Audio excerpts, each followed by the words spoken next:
Un petit groupe, l'intensité commence à monter puisque certaines sont là déjà depuis 3 jours. Donc voilà, on essaye de maintenir une activité de bon niveau pour celles qui sont là depuis 3 jours et puis d'intégrer petit à petit les joueuses qui arrivent. Le cyclone Gabriel a perturbé votre programme?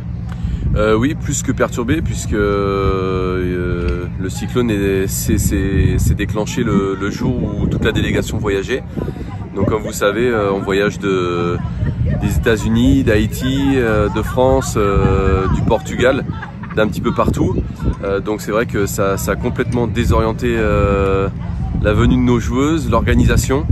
Voilà, on est sur un trajet qui est très long, qui est très difficile à organiser et qui, voilà, annulé au dernier moment, pose vraiment beaucoup de problèmes. Mais voilà, on fait avec les éléments et tout le monde est en train de rallier le camp de base ici à Auckland petit à petit jusqu'à demain matin. Vous faites de l'adaptation dans ce cas?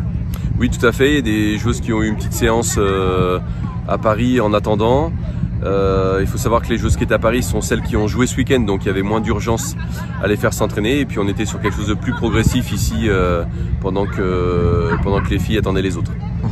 On a été au Mexique et pour se qualifier pour ces barrages. L'adversaire, c'est l'équipe du Sénégal. Et vous connaissez cette équipe? Oui, bien sûr. On travaille déjà depuis environ 2 mois sur l'équipe du Sénégal.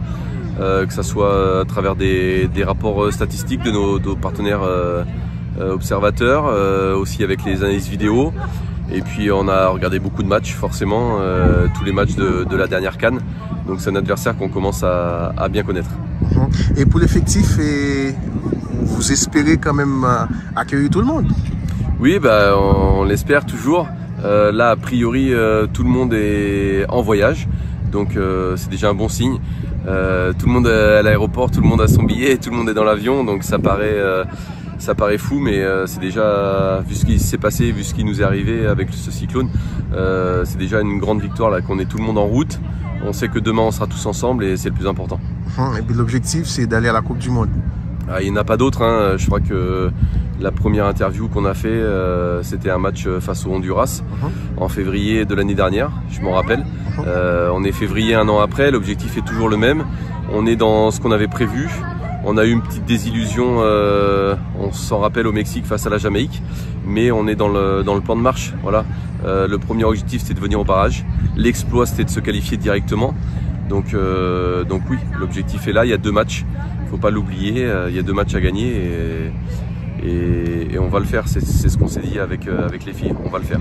Pensez-vous que votre équipe ait progressé par rapport à l'année dernière quand vous étiez arrivé pour la première fois? Oui, je pense qu'on a rajouté quelques éléments. Donc on a progressé déjà dans la qualité individuelle. Et puis collectivement, on sait ce qu'on veut faire, notre jeu s'établit.